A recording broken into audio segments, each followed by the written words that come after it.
because our third speaker today, Edmond Joe, is one of 4 inventors who hold the patent on, hopefully I get this right, a quality monitor and monitoring technique employing optical stimulated electron emissions.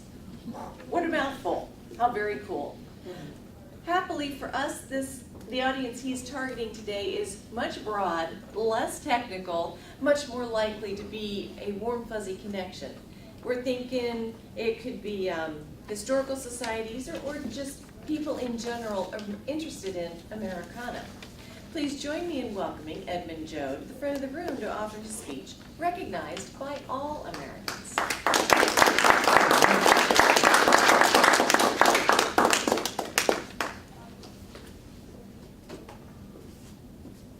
My name is Edmond Joe, and I have been afflicted with the syndrome all my life. Madam Audition Master, fellow Toastmasters, honored guests, if you haven't already noticed from your agenda, my last name is Joe, and I suffer from something that's called the my last name is a typical first name syndrome. It is not easy to live life with the last name of Joe. I never knew that Joe was a typical first name while I was growing up in Texas, until first grade.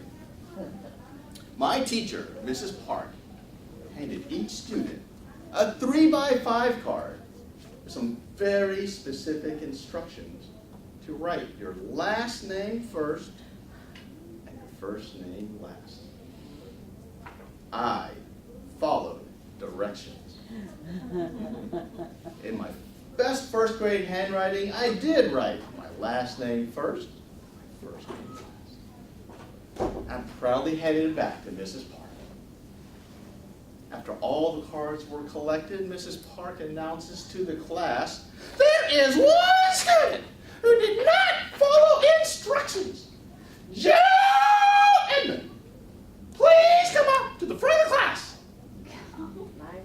Wow! There's a Joe Edmond and an Edmond Joe in the same class. I looked to the left to find Joe. Didn't stand up. I looked to the right to find Joe. He didn't stand up again. This guy's a troublemaker. I went up to the front of the class and explained to Mrs. Park that my last name is Joe and I've had it all my life. Little did I know at the tender age of 6 that I'd be giving my first icebreaker speech. But it didn't stop there. It didn't stop in elementary school. This syndrome followed me through middle school, high school, and through adulthood. And through those years, I've heard all those nicknames. Well, I think you know what I'm talking about.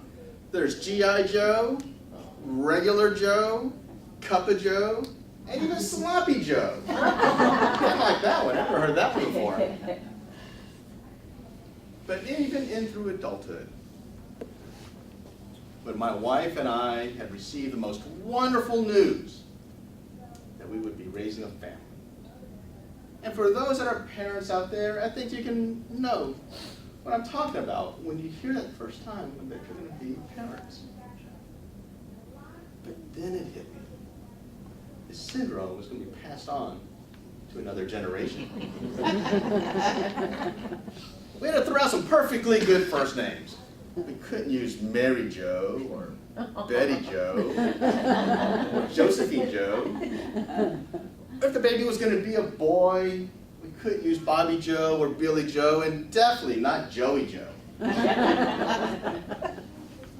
We almost named our son William Robert Joe, until my doctor looked me straight in the eye and started laughing. And he said, "Did you know that your son is going to be known as Billy Bob Joe for the rest of his life?" Wow, I knew that.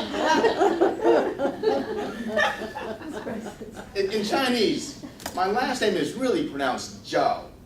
And when you write it in Chinese, it looks like this.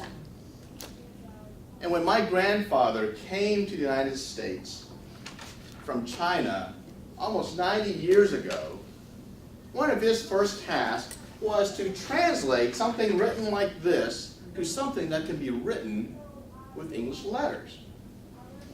So he had a lot to choose from. Some of the more popular ones were Chow, C-H-O-W, Cho, C-H-O-U, Chu, C-H-E-W, or Jiao, J-O-W. And if you, by chance, know anybody with these last names, I'm probably related to them. But he picked Joe, J-O-E. And he picked it for three very simple reasons. One, it sounded like the Chinese pronunciation of Joe. Second, it was short. 3 letters.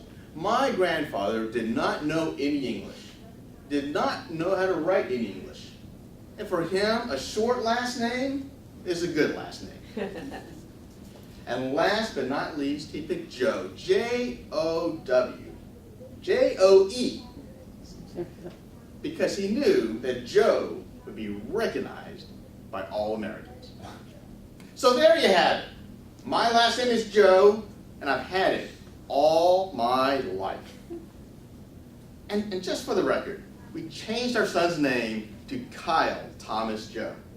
I'm auditioning.